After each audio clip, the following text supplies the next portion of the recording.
I want to thank God. Next, I want to thank the people from Side Splitters Comedy Club for allowing my black ass to come back up here. Yeah, I didn't know if they would after that first comedy set, you know. Did y'all know there's such a thing called comedian's etiquette? They was like, Henry, you can't go past your time, you can't go into another comedian's time. Well, hell, I didn't know. At the time, I'd have considered myself a comedian. I felt I was a black dude up here telling stories. It ain't like you considered a chef when you first time walk in the kitchen. You had to get a couple meals under your belt. And you goddamn sure ain't the carpenter your first day on the construction site. You just a dude toting tools. And man, that first night, it was a rough-ass crowd. Y'all didn't want to laugh for shit. I didn't know what the club was holding. I bet you can't make me laugh contest with the audience with drink specials included.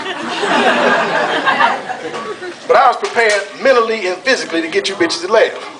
Mentally, I knew my material forwards and backwards, backwards and forwards. Physically, I was prepared to jump my ass off stage and start tickling some of you bitches. Yeah, I'm talking about up under your arm, blowing in your stomach, squeezing your knee like your granddaddy used to. I'm saying, I do what it takes to win ball. I jump my ass off stage right now. You better get to laughing. And man, I would be remiss if I didn't thank my kids for helping me with my first comedy set.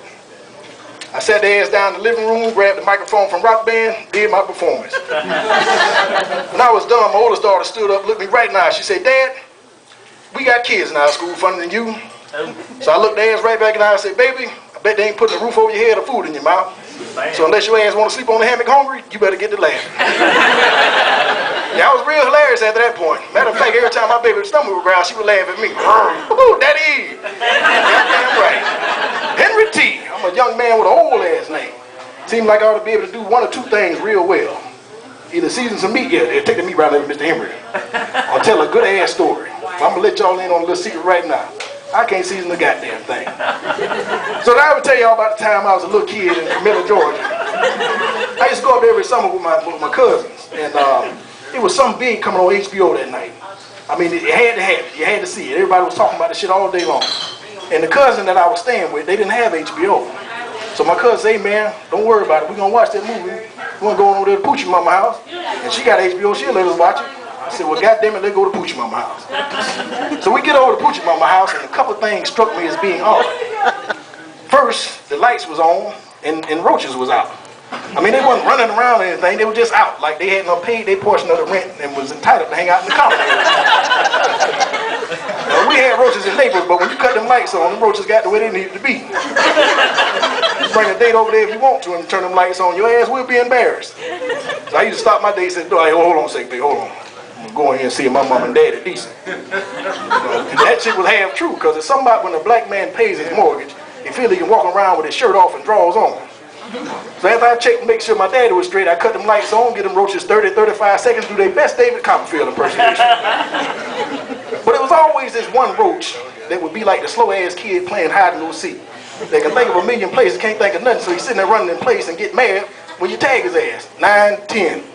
So I always had to find a place for that roach to hide. Normally it was wrapped up in a paper towel and the trash dead.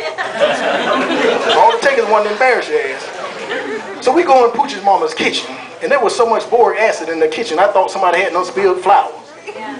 I saw Mama Roach taking baby roaches in and out the boric acid like it was a goddamn sand pit. Now I know y'all ain't not gonna believe this, but I saw 3 roaches go inside a roach motel. 45 seconds, 4 of them came out. I didn't know if they were turning tricks or not.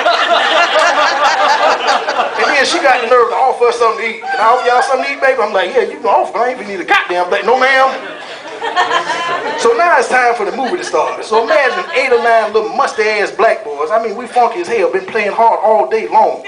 Football, baseball, basketball, kickball. Girl named Stacy even played with Jim Dillick's balls. So we sitting in this room, in a little crowded ass house, sitting there trying to watch a 13-inch, almost color TV with an HBO box on the top. They were sitting on a big floor model Curtis Mattress TV with an 8-track on this side and a record player on that side. See, black people, and the big TV was for the sound and the little TV for the picture. Black people been on this surround sound shit way before it was popular.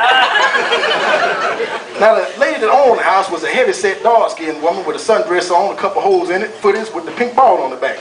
You know, kind of looked like Big Mama, but she had a fly swatter. And that was the second thing that struck me as being odd, that she had this fly swatter, because there was not one fly in this house. So we sitting down, and it's time for the movie to start. We sitting down there looking at this little ass TV like this, and as we sitting there watching, a damn roach That's the way my aunt called it, roach. It crawls up on the side of the TV, so I'm kind of cutting my eyes seeing if anybody see this shit, or is it just me?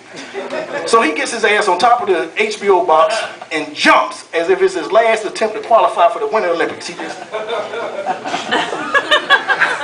So I'm from the ghetto. I'm familiar with a roach's athletic ability. I knew they can flap their wings and break their fall, but I didn't. That was about it. So we sitting there, and this fucker, he's flapping, he's flapping, he's flapping, he's flapping, he's flapping.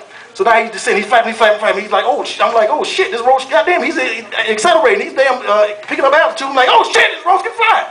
But I'm looking around, maybe it's my imagination, because ain't nobody even acknowledging this damn roach. It's a flying roach, ain't nobody saying shit.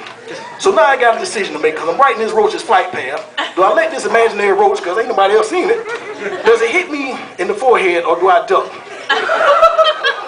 So I look, and I duck at the last possible second, turn around like Neo in the Matrix to look back to see where this roach was going. Do y'all know that Poochie's mama knocked this goddamn roach out the sky without taking her eyes off the TV? I saw that shit, I was rolling. And the cousin I came with me, he said, come on man, stop laughing, you're gonna get us kicked out of here. I'm like, kicked out of here? We shouldn't be in this ass house no way.